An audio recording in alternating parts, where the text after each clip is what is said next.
जय हिंद। आप देख रहे हैं G19 टीवी मानवाधिकार क्रांति।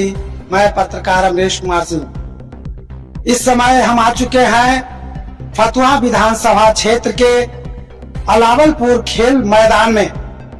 यहाँ पर एनडीए समर्थित श्रीमती रूपा कुमारी के समर्थन में आज भारत सरकार के केंद्रीय रक्षा मंत्री श्री राजनाथ सिंह का आगमन हुआ और उन्होंने अपने संबोधन में चुनाव से संबंधित, राजनीति में अपराधीकरण से संबंधित कई बातों पर विस्तार से चर्चा किया और इस बार एनडीए की सरकार बिहार में बने, इसको लेकर लोगों को संबोधित किया। आइए इसको विस्तार से दिखलाने का प्रयास करते हैं।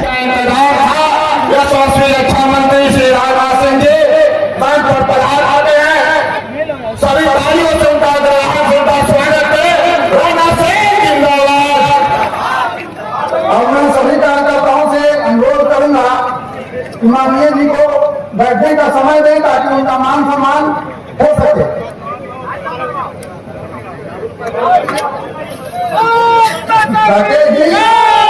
राकेश जी मुकुट देकर माननीय जी को सम्मानित करेंगे और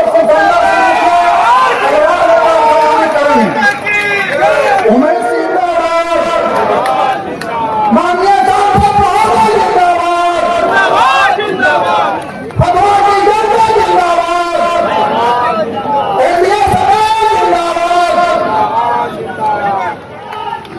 मैं बहन भाइयों कि आपके बीच में आया हूं तो रूपा देवी के लिए वोट मांगने आया।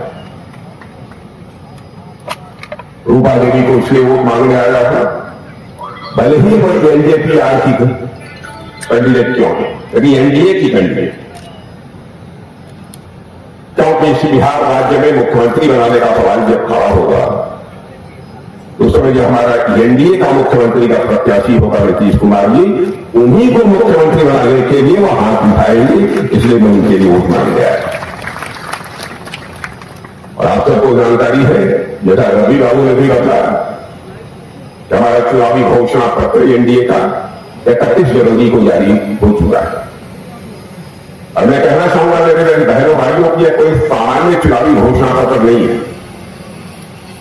यह बिहार को ऊंचाइयों पर ले जाने की अटल प्रतिज्ञा है। और आप ये कहेंगे कि कोई भी नेता आता है ऐसे ही वादे करता है, ऐसे ही प्रतिज्ञा करता है। बहन भाइयों, मेरा भी राजनीतिक जीवन का इतिहास कि पन्नों को पलट कर देख लीजिए। जिंदगी में आज तक जो मैंने कहा है वो किया है, और जिस पार्टी में हूं, जिस गठबंधन एनडीए में हूं, घोषणा पत्र में जो कुछ भी हम लोगों ने कह दिया अक्षरशः उसका पालन किया। मैं विरोध पक्ष के लोगों को चुनौती देता हूं, चाहे आरजेडी हो या कांग्रेस को, सबको चुनौती देता हूं। एक भी कोई ऐसा वादा बतला दीजिए 2014 में हम लोगों ने किया हो उसको पूरा न किया, 2019 में वादा किया हो और पूरा न किया हो, 2024 में जो हम लोगों ने वादा किया है वह सारे वादे अक्षरशः बहुत सारे पूरे कर दिए। हमारी कथनी और करनी में अंतर नहीं हो सकता है। मैं जानता हूं नेताओं की कथनी और करनी में अंतर होने के कारण ही भारत की राजनीति और भारत के नेताओं पर से धीरे धीरे जनता का विश्वास समाप्त होता चला गया और विश्वास का संकट यह निरंतर गहरा होता चला गया।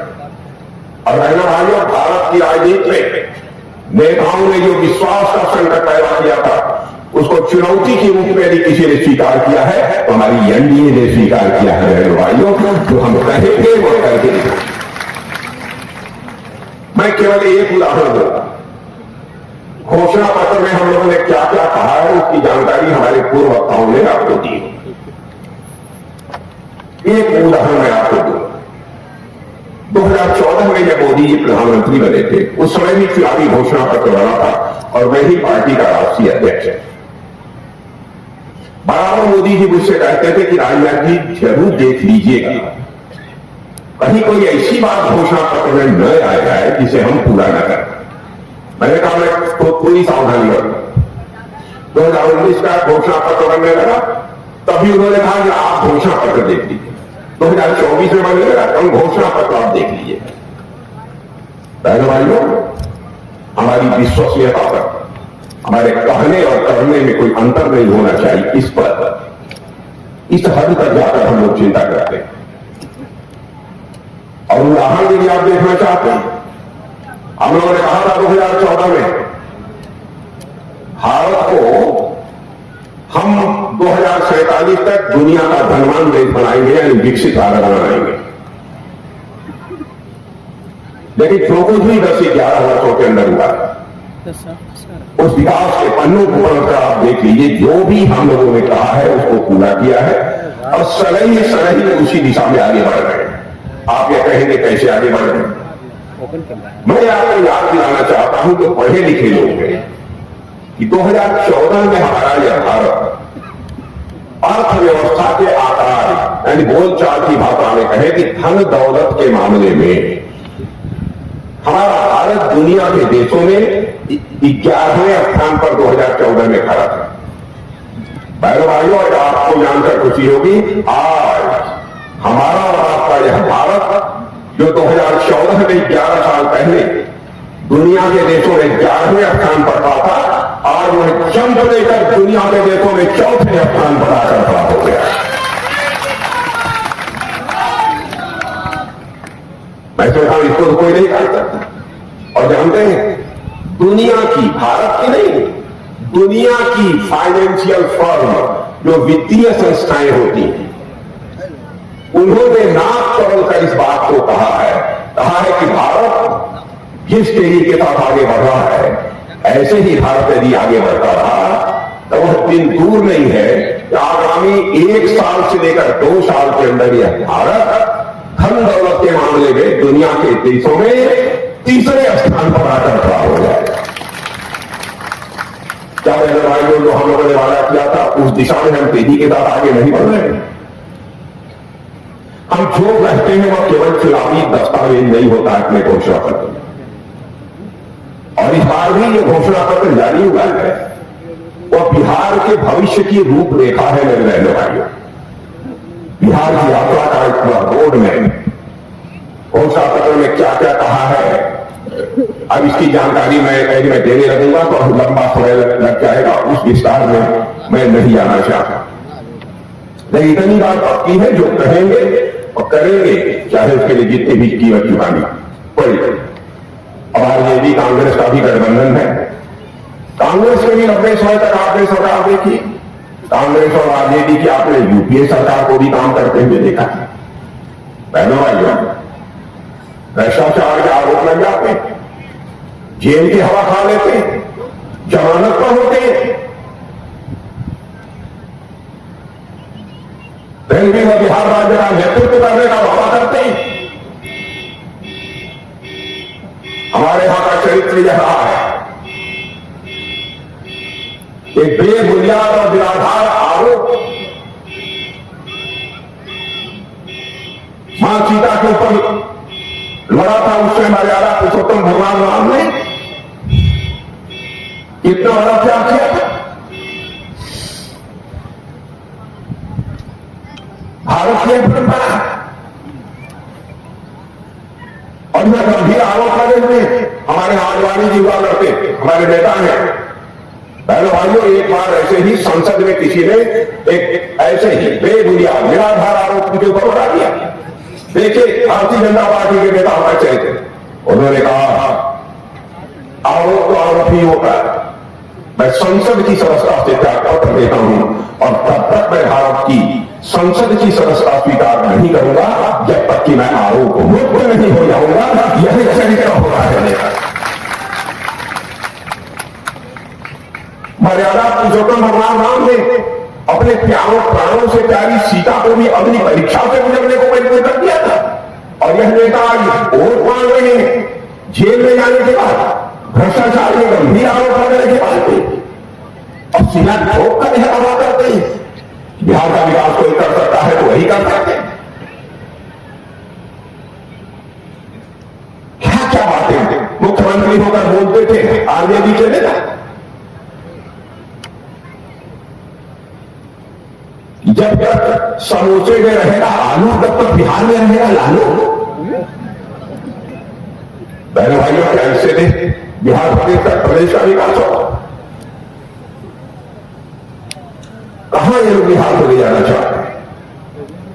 इसलिए मैं आप सबसे अपील करने आया हूं बहनों भाइयों कि कोई विकास बिहार का कर सकता है तो एनडीए भी कर सकती है। इसलिए वोट मांग गया है।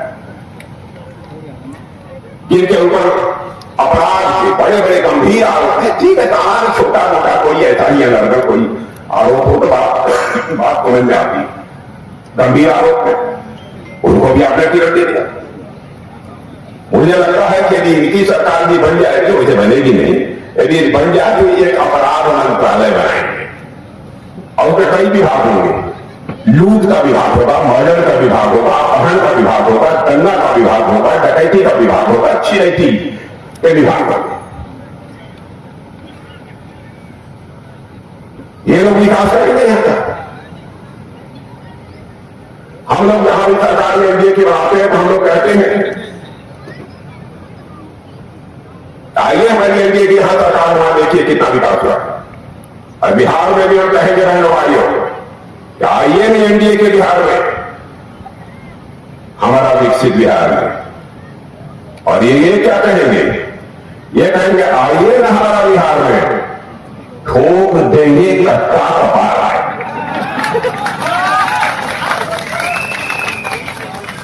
इनमें और हम लोगों में सबसे बड़ा अंतर यह है, इसलिए मैं आप सबसे निवेदन करने आया हूं, आप दोनों गठबंधन, यूपीए का गठबंधन और साथ ही साथ एनडीए का गठबंधन, दोनों के चरित्र से आप अच्छी तरह परिचित हैं, इसलिए आपका पूरा का पूरा समर्थन मिलना चाहिए। और अगर भाइयों यह भी याद रखना, एनडीए जब तक रहेगी दुनिया की कोई ताकत भारत का मस्तक नहीं झुका सकती।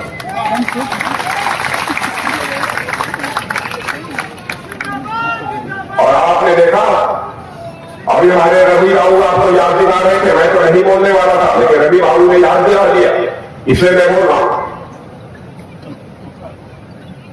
जरूरत पड़ी तो हम लोगों ने सर्जिकल स्ट्राइक की और उधर जाकर मारा, और जब उधर से आतंकवादियों ने आकर हमारी सीमा में काश्मीर के पहलगाम में घूमने गए कुछ परिवारों को घर में पूछ रहा किस धर्म के हो, नाम क्या है तुम्हारा? 26 लोगों की जाने देती। उसके बाद बहनों भाइयों हम लोग बैठे थे, प्रधानमंत्री जी ने कहा, प्रधानमंत्री जी ने कहा राजनाथ जी सब आप सब लोगों को खुली छूट है। और उसके बाद बहनों भाइयों आपने देखा कि हम लोगों ने ठिकाना जो आतंकवादियों का ठिकाना था उसी को तय किया कि उसे ही मारेंगे, उसी को मारेंगे। और आतंकवादियों को ठिकानों को हम लोगों ने लिस्ट नामूद कर दिया। मेरे बहनों भाइयों हमारी सेवा के जवानों ने, यह है भारत का चरित्र।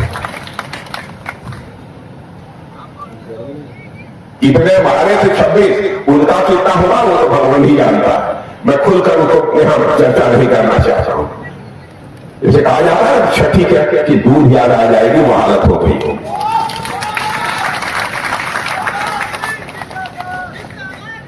उन्होंने धर्म पूछकर मारा, हमारा धर्म क्या है? हमने धर्म पूछकर नहीं मारा, हमने उनका कर्म देखकर मारा। बहनों भाइयों हमने हिंदू मुसलमान के आधार पर कोई भेदभाव नहीं किया। हम लोग चाहते थे तो उनके नागरिकों के ठिकानों पर भी हमने कर सकते थे, नहीं किया। हम लोगों ने कहा कि जो आतंकवादी ठिकाने हैं हम केवल वही हमला करेंगे। यह उदारता हम लोगों की, क्योंकि भारत का ऐसा चरित्र है। माताएं बहनें घर में यदि आटा गूंथती होती, रसोई घर में आटा गूंथती है, बगल से यदि चींटी गुजर जाती है तो थाली से आटा निकालकर उस चींटी के सामने डाल देती है और उसके भी दीर्घजीवी होने की कामना करती है। ऐसा है भारत। हम जाति पंथ और मजहब के आधार पर भेदभाव करने वाले लोग नहीं हैं। लेकिन हम लोगों ने करके दिखाया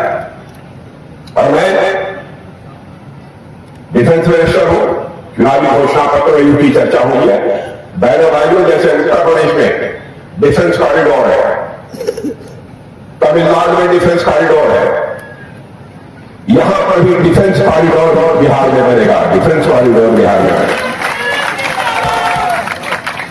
बड़े बड़े हथियार, तोप, बम, गोले, यह सब बिहार की धरती पर भी अब बनेंगे। बहने भाइयों, पहले हिंदुस्तान के एक 8-2 राज्य थे जहां तक यह सब सारी चीजें सीमित थी, और आज हमारा उत्पादन इतनी तेज, अच्छा उत्पादन इतनी तेजी के साथ बढ़ रहा है, सारे देश की सारी दुनिया में उसकी सराहना हो रही। वादे बहुत सारे, बहुत बड़े विस्तार में जाकर नहीं कहना चाहता। सेमी कंडक्टर तार भी बनेगा बिहार में, जिसकी कभी कोई कल्पना नहीं कर सकता।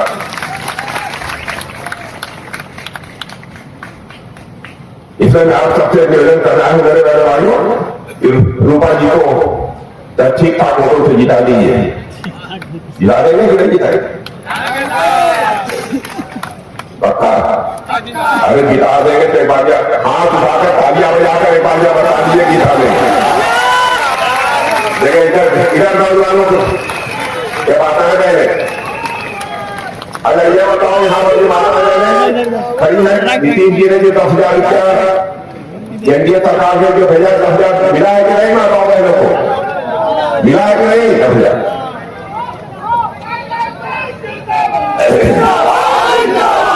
आप बताओ मिला है कि नहीं 10,000? वो एकदम पीछे एक आदमी खड़े हैं, महिलाओं से पूछ रहा हूं, वो कह रहे नहीं। बताइए क्या झूठ की भी हद होती है।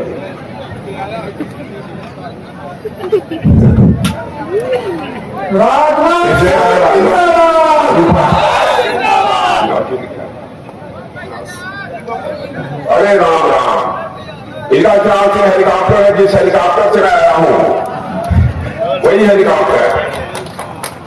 और मान लीजिए कि चुनाव जीत जाते हैं कि चिराग पासवान मुझे बुलाएंगे तो फिर मैं हेलीकॉप्टर से ही यहां पर आऊंगा मेरे बहनों, और दोबारा नहीं मैं आऊंगा तो अपना स्वागत कराने के लिए नहीं, बल्कि एक बार शीश झुकाकर यहां की जनता के प्रति आभार व्यक्त करने के लिए मैं आऊंगा।